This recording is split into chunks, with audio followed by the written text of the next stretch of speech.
दावां गामिनि जोंनि भक्त सिबियारि हिन्जाव महरै आइ आरो हौवा महरै बाबामोन लोगोसे जोंनि मिरु संसदनि आफादगिरिजों लोगोसे नेहाथारिजों गुबुन गुबुन बिबानाव थानाय हिन्जाव महरै आइ आरो हौवा महरै बाबामोन लोगोसे गुबुन गुबुन डिस्ट्रिक्टनिफ्राय नुजाफैनो हानाय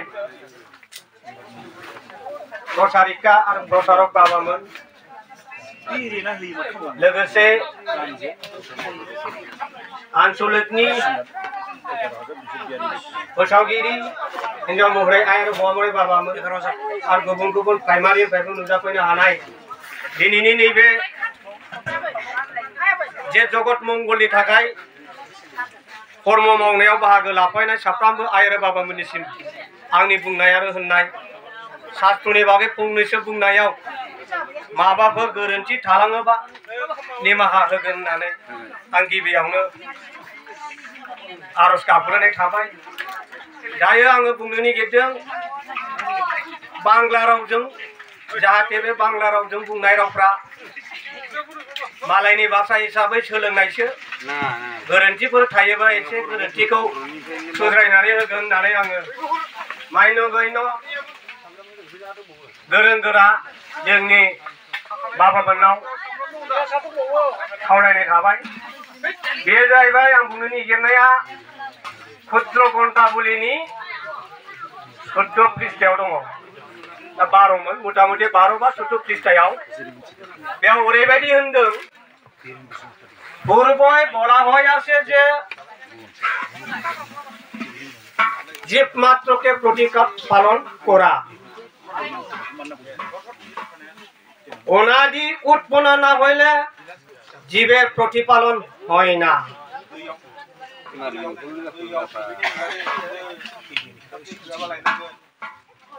যথা সময়ে সুবৃষ্টি না হইলে অনাদি উৎপন্ন হয় না দেবতা অর্থাৎ পরমাত্মা প্রসন্ন না হইলে যথা সময়ে সুবৃষ্টি হয় না रावालाय बिराद बुंलांदों ना बेसेबां हाबनानै थागोन दाना बेखौ शब्द बिसार माने शब्दनि खेंफोरथि अब्ला हमना लादो पूर्व বলা হয়েছে যে পরমাত্মার উদ্দেশ্য पूर्व होनबा मा जाखो पूर्व पूर्वा माने खोन्थालांखानाय दं आरो पूर्व पूर्वा होनबा मा गोदो गोदायनि होनजाया होनबा बारा गिबियावनो होनजाया होनबा मा खोन्थालांदों पूर्व जाबाय नालाय परमात्माया खोन्थालांदों বলা হয়েছে যে माने खोन्थालांबाय बुंनानै गालांबाय मा गालांखो जीव मात्र के प्रतिपालन करा जीव होनोबा जोंनोथ' जीव नङाना दा बे जीवआव ओरैबायदि जीव गोलैबाय सारिमुथिया जीव होननानै बुंदों आरो सारिमुथिया जीव माने सा खोला सानजा सोनाब सानजा सोनाब सा खोला होन सारिउफाले मोनब्रै जीव दादों होननानै दिन्थिदों आरो बा खोन्थालांदों जोंना सोरो परमहंस शिव नारायण स्वामी आफाया खोन्थालांबाय आरो अब्ला हमना लादो बेखौहाय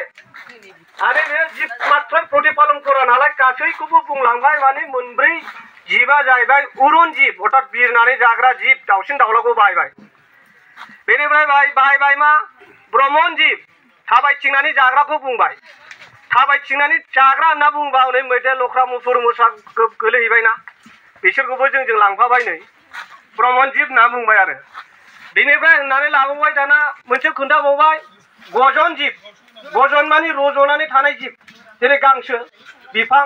बेन्दों बेनला फिथाइ थायग्रा फिथाइ थायनो रोङै बिबार बारग्रा बिबार बारनो रोङै गोबांखौ बुंबाय आरोखि बे माने सानथ्र' हाया आरो बेखौ थिग बेखौ बुंबाय दाना मा होनबाय मा होनो मा होनोमोनलाय मोनसेया बुरन जीव बुरन माने थब्ल'नानै जाग्रा दैयाव थाग्राफोरखौ बुंदों आरो दाना बै जिबिफोरखौ बुंबाय नै दाना बे जिबिफ्रा थांनांगौब्ला मा मावनांगौ होनलायबाय अनादि उत्पन्न ना हইলে जीबेर प्रतिपालन হয় না नालाय अनादि होनबा मा दाना मा जाहैबाय अनादियाव गोलैहैबाय अनादि होननाय लोगो लोगो नै बेखौबो खोख्लैहैनाय जाहैबाय अरखौबो खोख्लैनाय जाबाय बारखौ खोख्लैनाय जाबाय अर्थात पृथिबी जल अग्नि बायु आकाश चन्द्रमा सूर्य नारायणखौ बुंबाय हा दै अर बार अख्रां अखाफोर सानखौ बाहायहैनाय जाबाय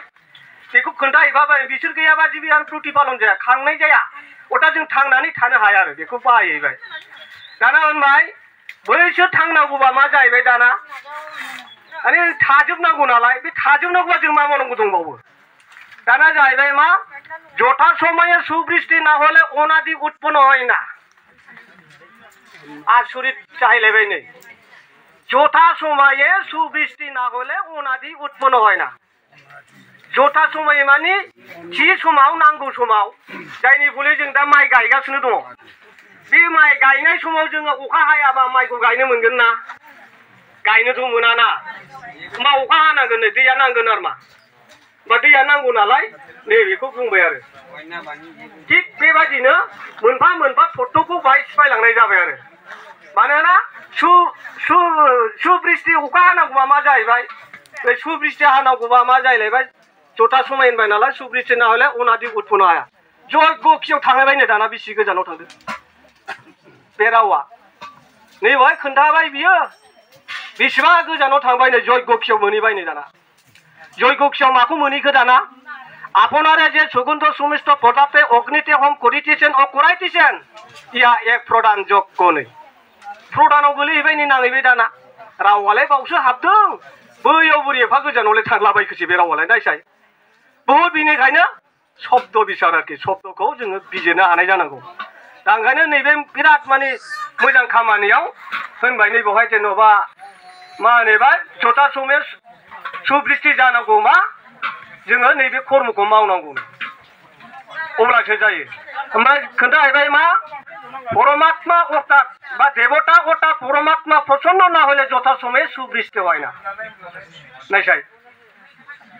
माबायदि थांदों दाना देवता अर्थात परमात्मा होनबाय नै देवताया मोदायखौ बाहायबाय अर्थात एबा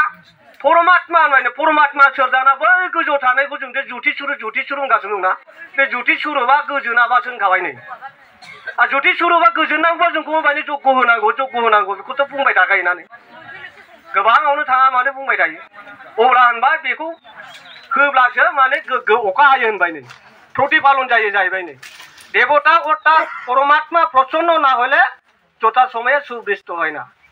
बे गोजोनाब्ला हाजारखि खामानि मावा माने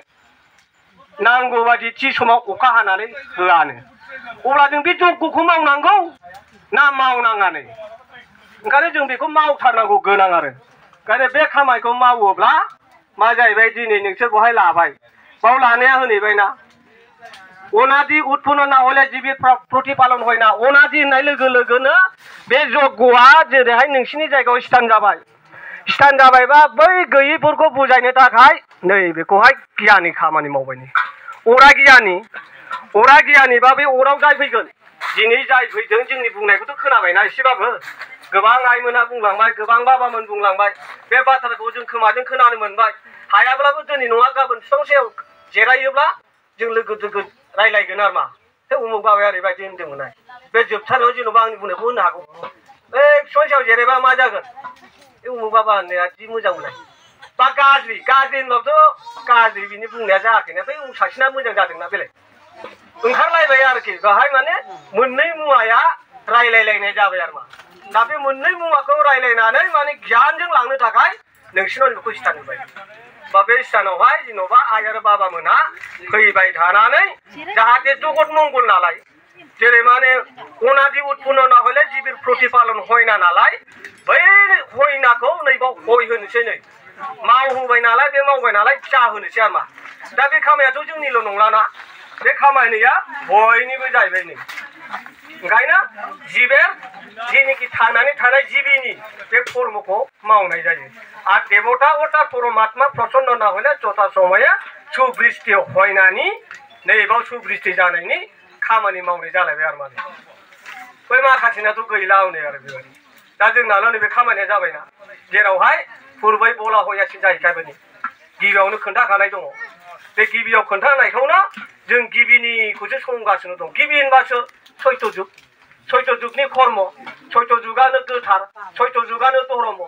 दा बे धर्मखौनो जों होसोगासिनो दं सैथोखौनो होसोगासिनो दंखाय जों जे कर्म मावदों बे सैथोनि खामानि आरो आङो बेखिनिखौनो बुंनानै जाहाथे बे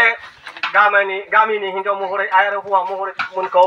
खावलायनाय थाबावबाय आरो बाबामोनखौ जाहाथे मोजाङै नोजोरजों मोजाङै गियानजों आदर्श लानानै बे कर्मखौ जाहाथे आन्चलिक हिसाबै मोजां रोखोमै दैदेनलांनो हायो आरो सैथ' कर्मआव जे नुजाफैनाय